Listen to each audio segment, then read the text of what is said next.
Awal mula Kabinet Burhanuddin Harahap. Kabinet ini terbentuk pada tanggal 11 Agustus 1955 berdasarkan Putusan Presiden Nomor 141 tahun 1955 tertanggal mulai bekerja setelah dilantik tanggal 12 Agustus 1955. Didominasi Partai Masyumi dan 13 partai lain. Partai politik yang tergabung Masyumi atau Majelis Syuro Muslimin Indonesia, Partai Indonesia Raya, Partai Syarikat Islam Indonesia, Demokrat Nahdlatul Ulama atau NU, Partai Sosialis Indonesia, Partai Katolik Republik Indonesia, Partai Buruh, Partai Rakyat Nasional, Partai Republik Indonesia Raya, Partai Rakyat Indonesia, Partai Kristen Indonesia dan Independensi, dan PNI sebagai koalisi. Slide berikutnya yaitu latar belakang. Dibentuknya sebagai pengganti Kabinet Ali Sastroumi Djorghi I yang sebelumnya telah menyerahkan mandatnya kepada Presiden. Lalu pada tanggal 29 Juli 1955, Wakil Presiden Muhammad Hatta mengumumkan 3 nama calon formatur kabinet baru, yaitu Wilopo, Sukiman, dan Asaat. Namun ketiga calon ini justru sepakat untuk memilih Muhammad Hatta sebagai Perdana Menteri sekaligus Menteri Pertahanan. Tapi pada saat itu Muhammad Hatta masih menjabat sebagai Wakil Presiden. Muhammad Hatta kemudian menunjukkan Burhanuddin Harapan untuk membentuk kabinet.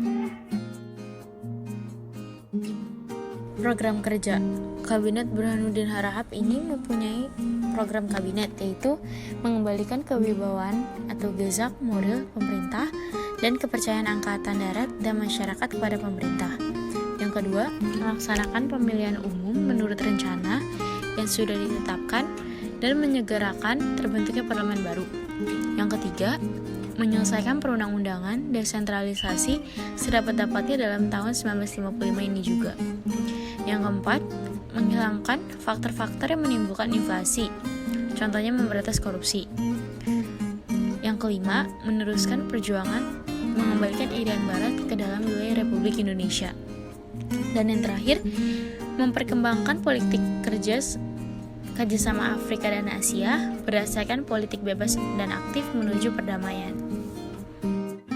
Pencapaian dan keberhasilan. 1. Berlangsungnya pemilihan umum pertama untuk DPR dan anggota konstituante secara demokratis pada tanggal 29 September 1955. 2. Pembubaran Uni Indonesia Belanda yang disetujui Sultan Hamid II selaku Ketua Republik Indonesia Serikat.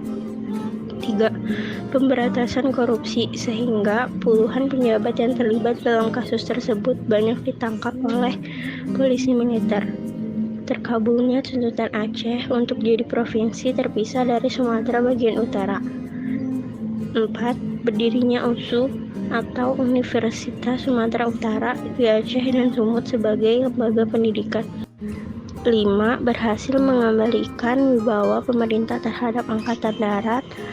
Yang keenam, mengadakan perbaikan ekonomi, termasuk di dalamnya keberhasilan pengendalian harga, menjaga agar jangan terjadi inflasi dan sebagainya. Program yang belum tercapai. 1. Program yang belum terlaksana adalah pengembalian Irian Barat ke dalam wilayah negara Indonesia. Usaha ini baru berhasil pada masa pemerintahan Kabinet ketiga. Kabinet ini bisa dikatakan berhasil walau hanya bekerja selama 5-6 bulan saja. Begitu juga tidak ada pertentangan antara partai yang ikut dalam koalisi kabinet ini.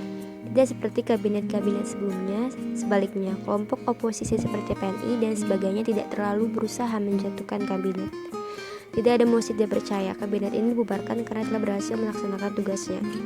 Kabinet terus bekerja sebagai kabinet demisioner selama 20 hari, yaitu sampai terbentuknya kabinet baru yakni Kabinet Ali Rum Idam yang dilantik tanggal 24 Maret 1956 dan serah terima dengan Kabinet Burhanuddin Harahap tanggal 26 Maret 1956.